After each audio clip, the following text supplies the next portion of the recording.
sejak awal, dari sejak bulan Maret ketika kita mendesain Perpu tersebut yang sekarang Undang-Undang Nomor 2 tahun 2020, kami telah memperkirakan Bung Elmo bahwa yang namanya pandemi ini kita nggak akan jelas kapan selesainya.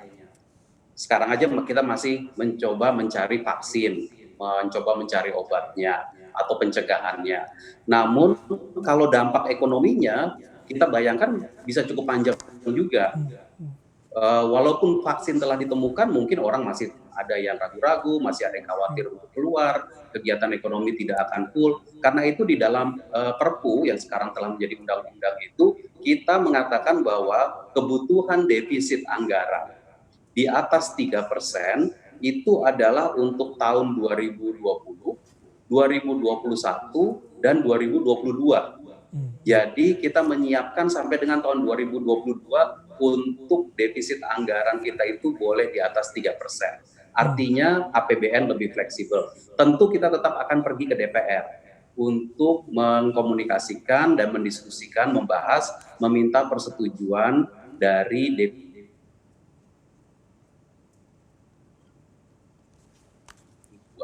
Namun dari sisi pengelolaan anggaran kita juga nggak boleh seakan-akan nggak ada batasnya.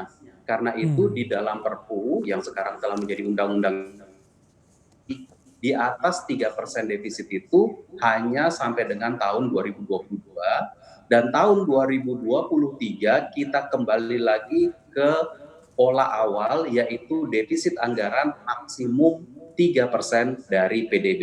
Nah ini kalau dibayangkan bagaimana fleksibilitas dari APBN yang kita telah pikirkan dari awal pandemi ini. Paling tidak sampai 2022 kita mendapatkan fleksibilitas boleh bahkan sampai di atas 3%. Tetapi dengan postur yang ada saat ini dan yang direncanakan, ruang fleksibilitas dari APBN kita ini Pak Sua seberapa maksimal sudah dimanfaatkan oleh pemerintah? Karena kita punya ruang fleksibilitas sampai 2022 paling tidak bisa ditolerir di tahun itu. Kita berangkat satu persatu. Jadi pertama adalah kita melakukan adjustment, penyesuaian untuk tahun 2020. Dalam perkiraan kita yang awal untuk 2020 itu diperkirakan defisitnya 5,07% dari PDB. Namun setelah kita kemudian terus melakukan diskusi, komunikasi, perhitungan, estimasi, proyeksi sampai dengan akhir tahun, saat ini kami memperkirakan defisit kita perlu melebar sampai dengan 6,3% dari PDB.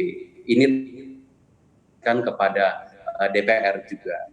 Dan sekarang dalam proses kita melakukan penyesuaian tersebut, artinya revisi dari peraturan presiden. Nah, untuk tahun depan kita memperkirakan bahwa fleksibilitas dari anggaran-anggaran untuk perlindungan sosial, fleksibilitas untuk anggaran mensupport UMKM mungkin masih diperlukan. Karena kan sekarang ini kan kita mencoba melakukan PSBB transisi. PSBB transisi ini tapi kita tahu nih Bung Elmo ya, bahwa masyarakat itu mungkin belum sepenuhnya 100% akan melakukan aktivitas seperti bulan Januari. Masih ada yang lihat-lihat, mungkin masih belum terlalu yakin untuk pergi keluar, untuk ke restoran. Bahkan dunia usaha belum terlalu yakin investasi karena nggak tahu gimana, apakah akan ada demand atau enggak. Ini perlu waktu untuk mengembalikan kondisi ekonomi. Tapi kami berharap kalau PSBB ini berhasil, transisi ini berhasil, kegiatan ekonomi lambat laun membaik, tahun 2021 akan pick up mulai kuartal 3, kuartal 4, dan 2021 akan pick up perekonomiannya, sehingga APBN memberi dorongan untuk itu.